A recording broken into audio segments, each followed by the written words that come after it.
நம்ம மாடி தோட்டம் பற்றி இன்றைக்கி பேச போகிறோமா. மாடி தோட்டத்தில் சப்போட்டா மரம் பூ பூத்திருக்காங்க பாருங்கள். இது வந்து தெருவில் வர்றவங்கள்ட்ட தான் வாங்கினேன். இது தாங்க பூ, சப்போட்டா பூ தெரியுதுங்களா? இந்த துளிர் வந்திருக்காங்க பாருங்கள். இது வாங்கி 1 வருஷம் ஆகுதுமா. இதில் ஒரு பெரிய காய் இருக்குது பாருங்கள், தெரியுதுங்களா? நானும் இப்போ தாம்மா பார்க்குறேன். உங்களோட சேர்ந்து இந்த சந்தோஷத்தை நானும் அனுபவிக்கிறேம்மா. இது எப்போ தெரியுமாம்மா நமக்கு இந்த மாதிரி பூ பிஞ்செல்லாம் எடுக்க ஆரம்பிச்சது? பாருங்கள், நான் எப்பயுமே மர வகையெல்லாம் ட்ரம்மில் தான் வைப்பேன். இங்கே பாருங்கள், இது ஃப்ரெஷ்ஷாக துளிர் வந்திருக்காங்க. இதில் ஒரு மணத்தக்காளி தானாக வந்துன்னு விட்டுட்டோம்மா. மரம்லாம் இந்த மாதிரி ட்ரம்மில் தாம்மா வைப்பேன், சரிங்களா? இந்த சப்போட்டாவில் வச்சதுக்கப்புறம் நிறைய முற்றிய இலைகள் இருந்ததும்மா. அந்த முற்றிய இலைகள்லாம் அப்புறப்படுத்ததுக்கப்புறம் தான் இந்த துளிர்லாம் வச்சு நமக்கு பிஞ்சு பூ வச்சாங்க. இது 1 வருஷத்து சப்போட்டா இதுமா. இது பாருங்கள், ட்ராகன் ஃப்ரூட்டு எதில் வச்சுருக்கேன்? ட்ரம்மு. ரொம்ப நாள் பட்டு வர்றதெல்லாம் நம்ம வைக்கும்போதே ட்ரம்மில் வச்சிடணுமா. இங்கே பாருங்கள் எப்படி இருக்காங்க பாருங்கள். இவங்க கட்டினா கூட நிற்க மாட்டுறாங்கம்மா. கட்டி வைக்கலான்னு கட்டினேன், அவங்க அந்த அளவுக்கு வரமாட்டாங்க. எவ்வளோ செழிப்பாக வளர்ந்துருக்காங்க பாருங்கள். இது ஒரு 1.5 வருஷம் இருக்குமா. இங்கே பாருங்கள், புதுசாக ட்ராகன் பூவும் நம்மகிட்ட பூத்துருக்கு. எவ்வளோ பூத்துருக்குன்னா ஒரு 4 பூலாம் பூத்துருக்குமா. ஐயோ, ட்ராகன் பூவை பார்த்தா நமக்கு எட்ட போகவே மனசு வராதும்மா. அவ்வளோ பெருசாக, அவ்வளோ அழகாக. 6 மணி ஆனால் சுருங்கிடும். ட்ராகன் பழமும் பழுத்துருக்கு. எவ்வளோ பூ பூக்குதோ அத்தனை பழம் பழுக்கும். உள்ளே பிங்க் கலரில் இருக்கும். இது ரொம்ப நல்லா இருக்கும்மா. இவங்க பாருங்கள், இவங்க வந்து ஸ்டார் ஆப்பிள். இது வந்து தருமபுரியிலேருந்து ஆன்லைனில் வாங்கும்போது ஸ்டார் ஆப்பிள் வந்ததுமா. இது வந்து புளிப்பு ஸ்டார் ஆப்பிள். இதனுடைய பூக்களை பார்த்திங்கன்னா அவ்வளோ அழகாக இருக்குமா. பன்னீர் ரோஸு, கோழிக்கொண்டைப்பூ அந்த மாதிரி கலரில் இருக்குமா. இது கூட மஞ்சள் இருந்தது, மஞ்சள் எடுத்துகிட்டு இப்போ இடம் மாற்றி வச்சுருக்கேன். ஸ்டார் ஆப்பிள் அவ்வளோ காய் கொடுத்தாங்கம்மா நமக்கு. ஆனால் இவங்க புளிப்பாக இருப்பாங்க. புளிச்சக்காய் குடும்பம் இவங்க. நம்ம மீன் குழம்புல புளிச்சக்காய் போடும்ல, அந்த புளிச்சக்காய் குடும்பம். நல்ல பழமா, நல்லா லெமன் எல்லோவில் இருப்பாங்க. புளிப்பு எனக்கு அவ்வளோ இதில். ஏன்னா என் மருமகன் சூப்பராக சாப்பிடுவாருமா. வீக்லி ஒரு டைம் வருவாங்க, பெரிய பொண்ணு மாப்பிள்ளையும். பழுக்க அவங்கள்ட்ட கொடுத்து விட்ருவேன் நான். இது வந்து வாட்டர் ஆப்பிள்மா. இதையும் ட்ரம்மில் தான் வச்சுருக்கேன். தெருவில் வந்தவங்கள்ட்ட தான் வாங்கினேன். சப்போட்டா கூட வாங்கணுமா. இந்த துளிர் வந்திருக்காங்க பாருங்கள். இதில் ஒரே ஒரு தவறு செஞ்சிட்டேம்மா நான். சப்போட்டாவில் கிள்ளுனங்கள்லாம் முத்து இலை அந்த மாதிரி கிள்ளிட்டோம்மா. இங்கே பாருங்கள், கிள்ளிட்டு அத்தி மரம்லாம் கொஞ்சம் வெட்டி விட்ருப்போம். கார்னரில் 2-3 கிளை வருவாங்கன்னு அந்த மாதிரி செஞ்சதுதாம்மா இதுக்கு தப்பு. இவங்க என்கிட்ட கோச்சிக்கிட்டாங்க. பாருங்கள், துளிர் வந்திருக்காங்க. வாட்டர் ஆப்பிள் இன்னும் நமக்கு வந்து பலன் கொடுக்கல. நல்லா பெருசாக இருந்தாங்கம்மா. அவங்கள நான் கஷ்டப்படுத்திட்டேம்மா. இன்னும் வாட்டர் ஆப்பிள் காய்க்கல. அதையும் பாருங்கள், ட்ரம்மில் தான் வச்சுருக்கேன். இந்த ஒரு துளிர் வராங்க பாருங்கள். இந்த மாதிரி தாங்க நல்லா மர கலரில் துளிர் வருவாங்க. பார்க்கவே அழகாக இருக்கும். ஆனால் இவங்க ஃபுல்லாக வெயிலில் இருக்கணும்மா. எல்லா மரங்களுமே பழ மரங்கள் வெயிலில் தான் இருக்கணும். கொய்யா மரம் பாருங்கள். இவங்க வந்து இடம் மாற்றிட்டேன். இப்போ நிறையா முற்றி போய் இலைகள்லாம் ரொம்ப பழுத்து இருந்தாங்க. இதை விட கொஞ்சம் டார்க் கலர் இருந்தாங்க. கொய்யா காய்ச்சிருக்காங்க பாருங்கள். காய்ச்சிருக்காங்களா? இதனால் இந்த மரத்தில் உள்ள முற்று இலைகள்லாம் கிள்ளனதுக்கப்புறம் இப்போ இலைகள் எவ்வளோ ஃப்ரெஷ்ஷாக வந்திருக்காங்க பாருங்கள். ஒரு டிப்ஸு சொல்கிறேம்மா. சொத்தப்பல் இருக்கிறவங்க இந்த கொய்யா இலையை 2 இலையை பிச்சு போட்டு தண்ணி கொதிக்க வச்சு வாயை கொப்பளிச்சா சொத்தப்பல் குணமாகும். 2வது, நம்ம அப்பப்போ மருத்துவர்கிட்ட போகிறத வாரம் 2 தடவை கொய்யா இலை 2 பறித்து போட்டு தண்ணி கொதிக்க வச்சு குடிக்கலாம். இதில் மருத்துவ குணம் இருக்குது. எல்லா அவ்வளோ நல்லதுமா. ஏற்கனவே ஒரு கொய்யா வச்சு இந்த அளவுக்கு வளர்ந்து கீழே தோட்டத்தில் வச்சு செக்க காயுமா. அப்படியே பறித்து அப்படியே கடித்து சாப்பிடுவாள் என் பெரிய பொண்ணு. அப்படி கடிக்கும் போதே அதுலேருந்து சாறுலாம் வெளியே வரும். அப்படி சாப்பிடுவாவ. 22 அம்மா போயிட்டு வரேன்னு போனாங்கல்லம்மா, அப்போ தம்பி வீட்டிலே ஒரு 15 நாள் தங்கிட்டேம்மா. நான் அந்த 16ஆம் நாள் காரியம் முடிகிற வரைக்கும் இருந்துட்டேன். மரம் செடி கொடிகள்லாம் நம்ம மனிதர்கள் மாதிரி தான். மனுஷாலோடைய பேசுறது இப்போ நான் வந்து பேசுறது போகிறதெல்லாம் அது கவனிக்குமா. இப்போ நான் 16 நாள் இல்லைன்னொன்னே அவங்க வந்து பார்க்குற ரொம்ப கஷ்டமாயிடுச்சுமா. ரொம்ப காஞ்சிட்டாங்க. என்னால் ஒன்றுமே பண்ண முடியல. நம்ம வளர்க்குற கொடி செடிங்களுக்கும் ஆடு மாடுங்களுக்கும் நம்மளோட எண்ணங்கள் தாக்கங்கள் நம்ம குரல் எல்லாமே தெரியும். அவங்க மனிதரோட தானே பழகுறாங்க. வரப்போகிற வழியில் அப்படியே கார்னரில் வச்சுருந்தம்மா. போயிட்டு வரேன்னு போயிட்டாங்க. அதுக்கப்புறம் இவங்கள மேலே வச்சு உற்பத்தி பண்ணி ஒரு 6-7 பூ வச்சாங்க.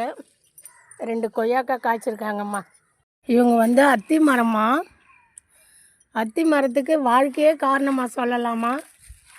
எப்படின்னா, இந்த அத்தி கன்று வாங்கிட்டு வந்து இவங்களும் நம்ம ட்ராகன் ஃப்ரூட்டு பார்த்தோமே, அவங்களும் நான் ஒரு 6 மாதமா 7 மாதமாக வைக்கவே இல்லைம்மா. ரொம்ப என்ன சொல்கிறது, நான் அதிகம் ஆஃபீஸில் இருக்கிற மாதிரி ஒரு சீட்டு பார்த்துட்டேன். அப்போ என்னுடைய எதிர்பார்ப்பு ஆஃபீஸில் அதிகம் இருக்கிற மாதிரியான ஒரு சீட்டுமா. தாசில்தார் சீட்டு தான். சிதம்பரம் வருவாய் வட்டாட்சியர் நானுமா. சரிங்களா. அப்போ வந்து இவங்களை என்னால் வைக்கவே முடியலம்மா. ஒரு 6 மாதம் வரைக்கும் இவங்க வாங்கிட்டு வந்த கவர்லேயே இருந்தாங்க. ஆனால் வெயிலில் காயுமா. காஞ்சா மனசு கஷ்டமாக இருக்கும். அடுத்து மழை வரும், அந்த மழையில் துளுத்து வருவாங்க. வெயிலில் காய்வாங்க, மழையில் துளுப்பாங்க. இவ்வளோ சந்தோஷம் கொடுத்தாம்மா அவ. ஆனால் இப்போ பிஞ்சு வச்சுருக்கா பாருங்க, தெரியுதுங்களா. இவ 2 சிங்கிள் 40-50 பழத்துக்கு மேலே கொடுத்துட்டாம்மா. நான் அப்படியே மரத்துக்கிட்டே உட்காந்து மரத்துக்கிட்டே சாப்பிடுவோம்மா அந்த அத்திப்பழம். அணில் கடிச்சது போக.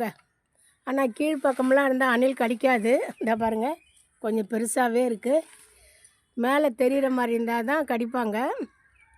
இந்த அத்தி மரம் அவ்வளோம்மா. அதாவது நம்ம என்னுடைய வாழ்க்கையை வச்சுங்க, ஒரு நாள் மனசு கொஞ்சம் கஷ்டமாக இருக்கும், ஒரு நாள் சந்தோஷமாக இருக்கும், ஒரு 2 நாள் கஷ்டமாக இருக்கும். அந்த மாதிரிம்மா இவ காஞ்சி ஃப்ரெஷ்ஷாகி காய்ந்து ஃப்ரெஷ்ஷாகி காய்ந்து ஃப்ரெஷ்ஷாகி வந்தவ இவ. இவகிட்டையும் முத்திய இலை கிள்ளிட்டம்மா நான். இவ எப்படி வரானாம்மா, நம்ம முத்தின இலை கிள்ளினதுக்கப்புறம் ஒரு கிளை முழுக்க இலை வந்துடுறா. சரிங்களா. அதுக்கப்புறம் வந்திருக்கா பாருங்கள். அதுக்கப்புறம் இது வந்து இதுதான் இப்போ வருது. இதை பாருங்கள், இதெல்லாம் இன்னும் வரலை பாருங்கள். இவங்களாம் முத்தின இலையை கிள்ளி விட்ட இடம். நான் இது இங்கெல்லாம் பசுமை இருக்குமா. சரிங்களா. அந்த மாதிரிம்மா அவ. இதை பாருங்கள், பசுமை இருக்குது பாருங்கள். இவங்கள நல்லா முத்தின இலையெல்லாம் கிள்ளி விட்டதுக்கப்புறம் எல்லா இடத்துலையும் பசுமையாக கொஞ்சம் கொஞ்சம் வரமாட்டுறாங்கம்மா. ஒவ்வொரு கிளைய வந்து இவங்க ஃபுல்லாக நிரப்பினதுக்கப்புறம் அடுத்த கிளைக்கு போகிறாங்க. அத்தி மரத்தோடைய வளர்ச்சி இப்படி இருக்குமா. ஆனால் இவ அத்தி மரம் ரொம்ப தாயுள்ளம் கொண்டோம்மா. எப்படின்னா, இது வந்து ரோஸ் செம்பருத்தி. இதை பாருங்கள், ரோஸ் செம்பருத்திக்கு அடைக்கலம் கொடுத்தாலா. அடுத்துமா இதை பாருங்கள், தர்பூசணி. ஏற்கனவே தர்பூசணி கொடி இருந்து 2 காய் காய்ச்சதுமா. ரொம்ப டேஸ்ட்டாக இருந்ததுமா. நம்ம மாடியில் எந்த பழம் பழுத்தாலும் பெரிய பொண்ணும் மருமகனும் வந்த பிறகு தான் நாங்கள் 4 பேரும் உட்காந்து சாப்பிடுவோம். அந்த சந்தோஷம் இன்னும் மனசில் இருக்குது. சரிங்களா. இப்போ வந்து தைப்பாட்டத்துக்கு இருக்காங்க. நிறைய இருந்ததுன்னு எல்லாம் எடுத்து போட்டுட்டேன். 1-2 இருக்குமா. இன்னும் 1 எடுத்து எட்ட வச்சுருவேன் நான். இந்த அத்தி மரத்தில் அவ்வளோ ஸ்டோரிம்மா. ரோஸ் செம்பருத்திக்கும் இடம் கொடுத்துருக்கா, தர்பூசணிக்கும் இடம் கொடுத்துருக்கா. பாருங்கள் எவ்வளோ பெரிய ட்ரம்மில் வச்சுருக்கேன் பாருங்கள். இதெல்லாம் பாருங்கள், இதெல்லாம் ட்ரம்மு தான். அந்த பெருசாக நிறைய பலன் கொடுக்குறதுலாம் ஆரம்பத்திலே ட்ரம்மில் வச்சிடணும். அதுதான் நமக்கு மர வகைக்கெல்லாம் ரொம்ப யூஸ்ஃபுல்லாக இருக்கும். அதுங்களுக்கு அகலம் சத்து போடுது. நம்ம வாரம் வாரம் வீட்டில் என்னென்ன மற்ற செடிங்களுக்கு கொடுக்குறோமோ அப்போ இவங்களுக்கும் கொடுப்பேன். வாழைப்பழம் 1 வாரம், மல்லாட்டத்தோல், புண்ணாக்கு, மீன் அமிலம், இந்த மாதிரி. இவங்க அத்தி மரத்துக்கு இவ்வளோ ஸ்டோரி இருக்குமா. அடுத்து பாருங்கள் லெமன். பாருமா, இந்த லெமனை பாருமா, சுண்டைக்காய் வந்திருக்காங்க பாருங்கள். இந்த சுண்டைக்காய் எத்தினி பிடுங்கி போகாது பண்ணுதுன்னு தெரிலம்மா. பாருங்கள், இது வச்சு ஒரு 1.5 மாதம்தான் இருக்கும். திருச்சியிலேருந்து வாங்கின்னு வந்தேன் இந்த லெமன். ஒரு நாள் யூடியூப் சாட் பார்க்கும்போது 150 போட்டிருந்தாங்க லெமன் போட்டு. அது நிலத்தில் வில்லேஜில் எப்படி பராமரிக்கணும், வீடுங்களை எப்படி பராமரிக்கணும்னு சொன்னாங்க. அதுக்கப்புறம் இது வச்சு 1.5 மாதம் இருக்குமா. இது வச்சதெல்லாம் உங்களுக்கு ஷார்ட்டு வீடியோ போட்டிருக்கேன். எவ்வளோ இலை கொழுந்தாக வராங்க பாருங்கள். இந்த களையெல்லாம் அப்புறம் எடுத்துருவோம்மா. நேரம் கிடைக்கும்போது நம்ம களையை எடுத்துக்கிட்டே இருக்கணும். அதையும் பாருங்கள், ட்ரம்மில் தான் வச்சுருக்கேன். ஏன்னா இவங்க 2 பூ பூத்தாங்கம்மா. நம்ம ஆரம்பத்தில் பூத்தா ஃபஸ்ட்டு 1 2 எடுத்துடணும். அந்தமாரி பூவை எடுத்துட்டேன். இது ஒரு லெமன்மா. நம்ம வீட்டில் லெமன் யூஸ் பண்ணி விதை போட்டதில் வந்தாங்க. சரிங்களா? இன்றைக்கி நம்ம வீட்டுக்கு கிரீன் ஷீட்டு கட்ட ஆள் வராங்கம்மா. இது முள்ளாக இருக்கும்ல, இதெல்லாம் எடுத்துகிட்டு இதுக்கு இப்போ ட்ரம்மில் மாற்ற போகிறோம்மா. இது இடையில கொஞ்சம் செடி இருக்காங்க, வேரோடு எடுத்துகிட்டு வேறு ட்ரம்மு இருக்குது நம்மக்கிட்ட. அந்த ட்ரம்மில் இவங்கள மாற்ற போகிறேன். நம்ம வீட்டில் சாப்பிட்ட புழிஞ்சு விதை போட்டு ஒரு தொட்டியில் போட்டு வந்தவங்க எவ்வளோ தூரம் வளர்ந்துருக்காங்க பாருங்கள். இவங்க இலையெல்லாம் புள்ளி புள்ளியாக இருக்காங்க. இவங்கள அடுத்து இப்போ மாற்றி 2 லெமன் மரமா நம்மக்கிட்ட. இன்றைக்கி மாற்ற போகிறேன். 3 பேர் வராங்க கிரீன் ஷீட்டு நம்ம தோட்டம் வேலை செய்கிறதுக்கு. அவங்க வரும்போது இந்த வேலையெல்லாம் கொஞ்சம் நான் பயன்படுத்திக்கணுமா. அடுத்து இந்த மாதுளம்மா. இந்த மாதுளையும் பாருங்கள், ட்ரம்மில் தான் வச்சுருக்கேன். எத்தனை பிரான்ச் வராங்க பாரும்மா. 2 4 5 6 7 8 9 10 கிட்டத்தட்ட 13 14 பிரான்ச்சஸ் இருக்காங்கம்மா. இதோ பாருங்கள், பூ வந்திருக்காங்க பார்த்தீங்களா? இதோ ஒரு பூ இருக்காங்கம்மா. இது 1 மாதத்துக்கு முன்னம்மா அவ்வளோ காயுமா, 10 20 காயுமா. ஏதோ அணிலோ ஏதோ வந்து சாப்பிடுது. நான் இங்கே தாம்மா வேலை செய்கிறேன். என்னை கேட்காத என் பொண்ணு பிஞ்செல்லாம் டக்கு டக்குன்னு பறிச்சிட்டாம்மா. அவளுக்கு தெரியல, மாடியில் எது வச்சாலும் அணில் என்னார் சாப்பிட்றாரா, அவர் சாப்பிட்டுட்டு மிச்சம்தான் நமக்குன்னு தெரியல.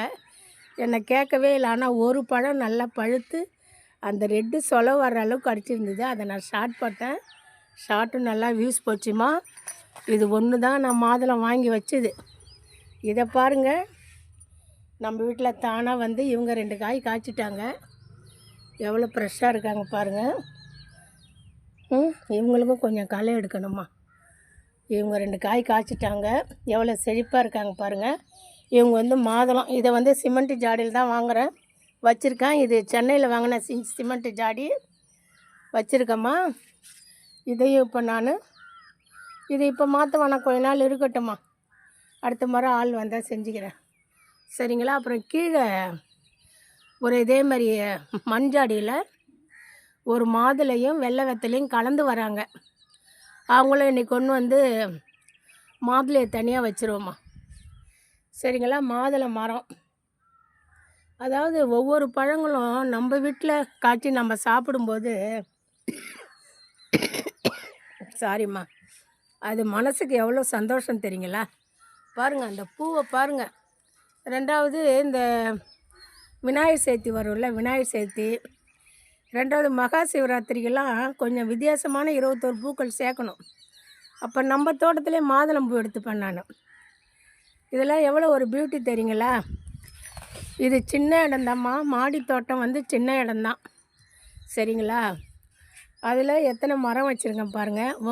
உங்கள் வீட்டில் எந்த மரம் இருக்குது, உங்களுக்கு என்ன மரம் பிடிச்சிருக்கு, இன்னும் ஒரு மரம் காட்டணும்மா. இதுதான் மாதுளை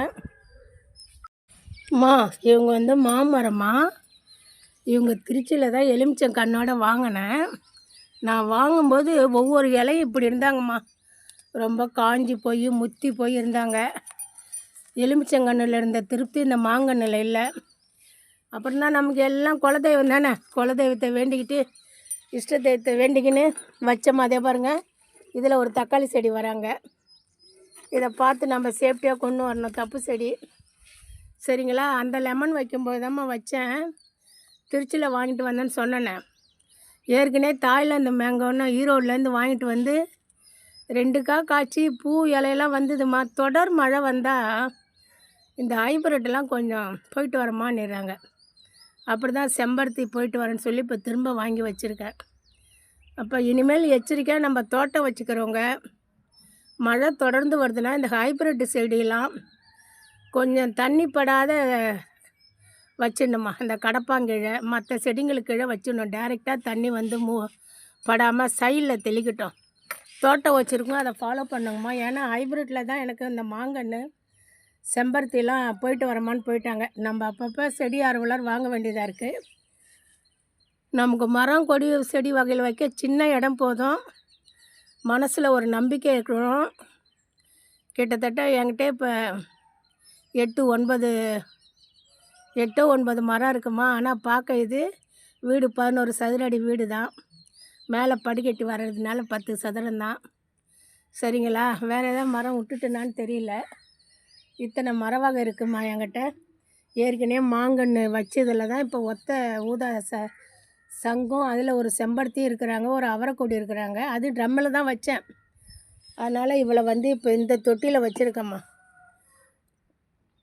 ஏன்னா நான் எப்பயுமே மர வகையெல்லாம் வைக்கும்போது ட்ரம்மில் வச்சுருவேன். நீங்களும் இதே மாதிரி நம்ம ஸ்டார்டிங்கிலே ஒரு பெரிய ட்ரம்மை பார்த்து வச்சிட்டிங்கன்னா, இது வந்து எப்படின்னாம்மா, நல்ல வெயில் படணும். 5 மணி நேரம் 6 மணி நேரம் வெயில் படணும்.